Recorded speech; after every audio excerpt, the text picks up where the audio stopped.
আব্দুর রহমান ও মিজানুর রহমান গং বর্তমানে গ্রামে আরো মিথ্যা মামলা দেওয়া শুরু করেছে।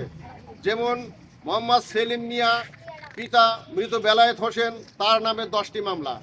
আবু তালেব পিতা মৃত মেন্নত আলী, তার নামে 8টি মামলা। আব্দুল জব্বার পিয়ার আলী পিতা মৃত হাতেম আলী, এর নামে 3টি মামলা। লুৎফর রহমান পিতা মৃত হায়দার আলী, তার নামে 6টি মামলা। জকিমউদ্দিন পিতা মৃত কুরজত আলী, তার নামে 2টি মামলা। রহম আলী পিতা মৃত আমজাদ হোসেন মোল্লা, তার নামে 2টি মামলা। আব্দুল জব্বার পিতা আলতাফ হোসেন, তার নামে 2টি মামলা। ইসাক মেম্বার পিতা আব্দুর রহমান, তার নামে 2টি মামলা।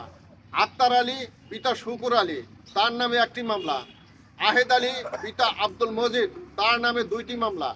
কামাল হোসেন পিতা মৃত আবেদ আলী, তার নামে 1টি মামলা। মোহাম্মদ ময়নাল মিয়া পিতা মৃত মনির উদ্দিন, তার নামে 1টি মামলা।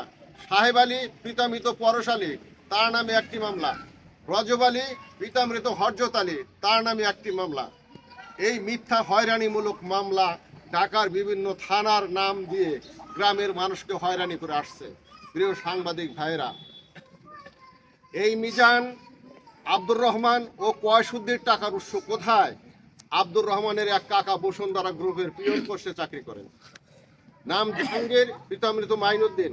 পিয়নের চাকরি করে ঢাকায় একটি 10 তলা আলিশান বাড়ি ও 8 তলা আরও একটি বাড়ি করেছেন। তাছাড়া অবৈধ টাকা দ্বারা বারাপোষা, পালকটিয়া ও বীরবরটিয়া মোজায় বেশ কিছু জমি ক্রয় করেছেন। শুধু তাই নহে, বারাপোষা মোজায় 75% খাস জমি আওয়ামী লীগ সরকারের ক্ষমতা বলে লক্ষ লক্ষ টাকার মাটি বিক্রয় করে নিজের অবৈধ টাকায় ক্রয় করা 200% জমি সহ পুকুর খনন করে বহাল তবিয়তে মাছের চাষ করে আসছে।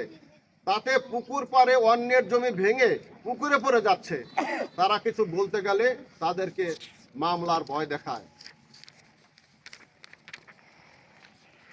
প্রিয় সাংবাদিক ভাইরা, আমি আপনাদের মাধ্যমে দুদক মহাপরিচালক সাহেবকে এই পিয়ন জাহাঙ্গীরের টাকার উৎস খুঁজে বের করে ন্যায় বিচারের অনুরোধ জানাচ্ছি।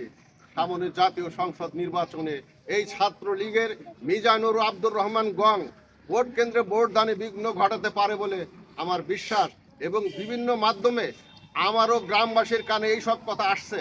তাই আইন শৃঙ্খলা রক্ষার জন্য নির্বাচনের পূর্বে এই মিজানুর রহমান ও আব্দুর রহমান গংদের একপূর্বক আইনের আওতায় আনা হোক, আমি এই অনুরোধ করছি। প্রিয় সাংবাদিক ভাইয়েরা, আপনাদেরকে অশেষ ধন্যবাদ। আমি আশা করব আপনাদের এই সত্য প্রতিবেদনের গ্রামবাসী ওই সমস্ত জালিমদের হাত থেকে এবং মিথ্যা মামলার হাত থেকে রক্ষা পাবে। উপস্থিত সকলকেই ধন্যবাদ।